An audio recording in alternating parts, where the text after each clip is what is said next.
खनन क्षेत्र से जुड़ी एक महत्वपूर्ण पहल करते हुए केंद्र सरकार ने बेराइट्स, फेल्सपार, माइका तथा क्वार्ट्ज को अब मेजर मिनरल घोषित कर दिया है।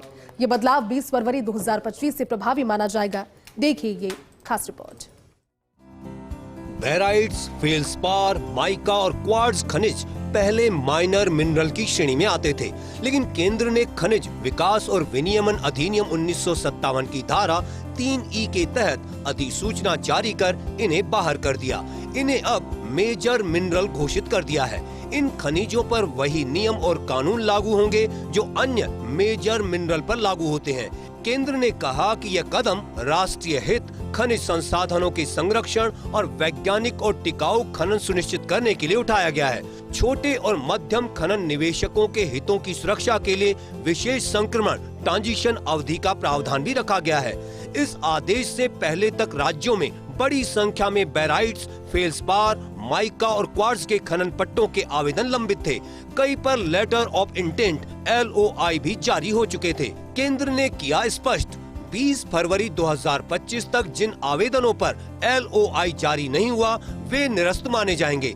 केवल वही आवेदन मान्य होंगे जिन पर LOI पहले से वैध था। नीलामी प्रक्रिया में चयनित पसंदीदा बोलीदाताओं को भी लाभ मिलेगा। केंद्र ने 2 साल का विशेष ट्रांजिशन पीरियड दिया है। जिन आवेदनों पर LOI जारी हो चुका है उनके खनन पट्टे 2 साल में निष्पादित करने होंगे। इसके बाद कोई भी पट्टा नहीं दिया जाएगा।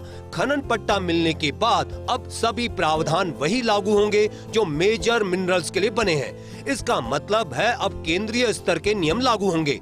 पर्यावरण मंजूरी, सुरक्षा और खनिज संरक्षण के कठोर प्रावधान लागू होंगे। अवैध खनन और अनियमितताओं पर सख्ती से कार्रवाई होगी। राजस्थान का परिप्रेक्ष्य। देश का खनिज भंडार माना जाता है राजस्थान। यहाँ माइका, क्वार्ट्ज और फेल्सपार के बड़े भंडार हैं। फेल्सपार और क्वार्ट्ज का अजमेर, भीलवाड़ा, उदयपुर, राजसमंद और सिरोही जिलों में बड़े पैमाने पर खनन होता है। माइका की कोटा, भीलवाड़ा और अजमेर क्षेत्र में प्रमुख खदानें हैं। बेराइट्स सीमित क्षेत्रों में उपलब्ध है। इसका औद्योगिक महत्व है। इन खनिजों पर आधारित सिरेमिक, ग्लास, इलेक्ट्रॉनिक्स और पेंट उद्योग सीधे तौर पर प्रभावित होंगे। राज्य सरकार को अब इन पट्टों की समीक्षा और नई व्यवस्था में संक्रमण की चुनौती का सामना करना होगा। राजस्थान सरकार ने पहले से ही केंद्र को लंबित आवेदनों की सूची भेजी थी। अब उन्हें तय 2 साल की अवधि में निपटाना होगा।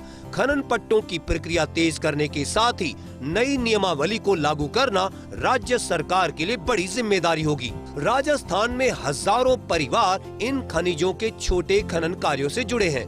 नई व्यवस्था में इन निवेशकों, खननकर्ताओं को सख्त नियमों का पालन करना होगा, लेकिन इससे खनन का स्तर और पारदर्शिता बढ़ेगी। विशेषज्ञों की माने तो इससे रोजगार के नए अवसर बनेंगे, अधिक राजस्व मिलेगा और खनिजों के वैज्ञानिक दोहन से अंतर्राष्ट्रीय स्तर पर राजस्थान की पहचान मजबूत होगी।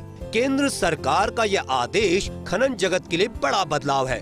बेराइट्स, फेल्सपार, माइका और क्वार्ट्ज को मेजर मिनरल बनाने से जहां छोटे खननकर्ता शुरू में दबाव महसूस करेंगे, वहीं लंबी अवधि में यह पारदर्शिता, टिकाऊ खनन और बेहतर राजस्व का मार्ग प्रशस्त करेगा। राजस्थान, जो इन खनिजों का प्रमुख उत्पादक है, इस संक्रमण के दौर में देश भर की निगाहों का केंद्र रहेगा। क्वार्ट्ज, फेल्सपार, माइका और बेराइट्स, ये चारों खनिज अब माइनर की जगह मेजर मिनरल में काउंट होंगे। केंद्रीय खान एवं कोयला मंत्रालय ने ताज़ा आदेश जारी कर स्थिति स्पष्ट कर दी और साफ कहा है कि 20 फरवरी 2025 से पहले इन चारों खनिजों की जारी की गई LOI तो परिचालन में रहेंगी, लेकिन इस अवधि के बाद की जारी की गई LOI स्वतः ही निरस्त मानी जाएंगी। कहा जा सकता है कि अब इन चारों खनिजों में खनन कार्य और आवंटन की पूरी प्रक्रिया केंद्र के नियमों के तहत की जाएगी। कैमरा पर्सन सुरेंद्र सैनी के साथ Nirmal Tiwari, First India News, Jaipur.